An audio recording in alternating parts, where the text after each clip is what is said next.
In this model, we'll look at the usefulness of math strategy number 3.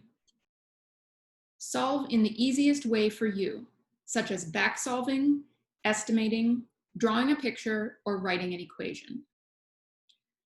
This is a great problem for demonstrating the usefulness of this strategy. Jo needs an 85% average on her 5 math tests. She earned 99%, 85%, 79%, and 88% on her first 4 tests. What score must she earn on her 5th test in order to have an average of exactly 85% for all tests? The first way we're going to solve this is by thinking about the actual equation that we're using when we find an average. For example, if we wanted to find the average of 5 numbers, let's call them Q, R, S, T, and U, we would add them all together, divide by how many values we have, and that would give us the average. We're accustomed to finding averages in this way, where we know all of the values and we're trying to find the average. In this case, things are a little bit different because we know some of the values and we know the average that we're shooting for. So let's see how this plays out. We know our first 4 values.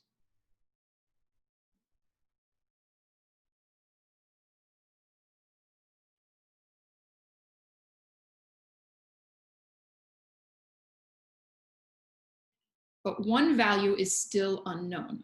We'll call that U.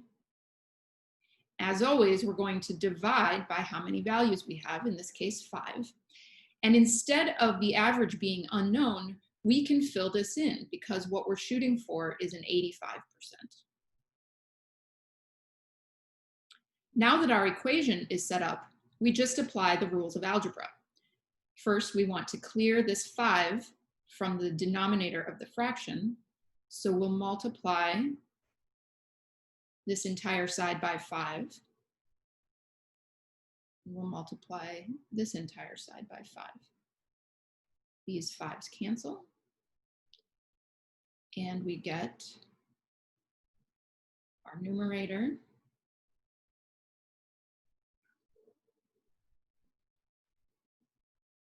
is equal to 85 times 5, which is 425. Now we can add these numbers together and simplify this to 351 plus U equals 425. And one final step, subtracting 351 from both sides. This cancels, and we get U equals 74.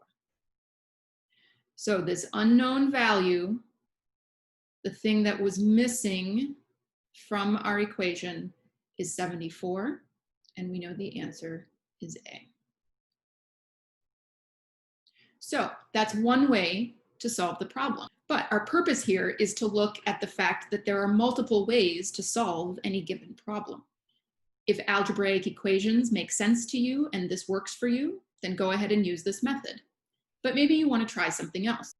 Let's look at another method. Sometimes it helps to think of real-world situations that might be similar to what you're dealing with. For example, if you've ever played golf, or you've even just played putt-putt, mini golf, you're familiar with the idea of par. That's kind of like an average that you're trying to hit or stay below in terms of how many strokes it takes you to sink the ball in the hole on each part of the course. Another equivalent situation would be trying to maintain a budget. In this case, the amount that you want to spend in each area of your life is sort of equivalent to the average that you're trying to hit. And every time you spend money, you need to be aware of whether or not you're over your budget or you're under your budget in that area. So let's apply these ways of thinking to this problem. Jo is trying to reach an 85% average. We could think of that as the par that she's trying to hit on a golf course, or the budget that she's trying to maintain with her spending. So let's look at how each of Joe's existing test scores compare to the average she's trying to hit. She has a 99, an 85, 79, and an 88. You could think of this as her strokes for each hole on a golf course or her spending each month in a certain budget area. So let's look at how each of these numbers compares to her average. The 99 is 14 points above what she was going for. The 85 is exactly what she was going for, so we'll call that +0. She's not above or below her average. The 79 is a little bit below where she wanted to be, 6 points below. I put that in red since now we're in the negative. And she went back to being above her average for the fourth test. She was 3 points above where she wanted to be. So when we add up all of these differences, either above or below her target score, we have 14 minus 6 plus 3, which leaves us at positive 11. She's 11 points over where she needed to be in order to hit her average. That means she can afford to miss 11 points on her last test and still reach her average. In other words, 85 minus 11 is 74. She can get a 74 on her last test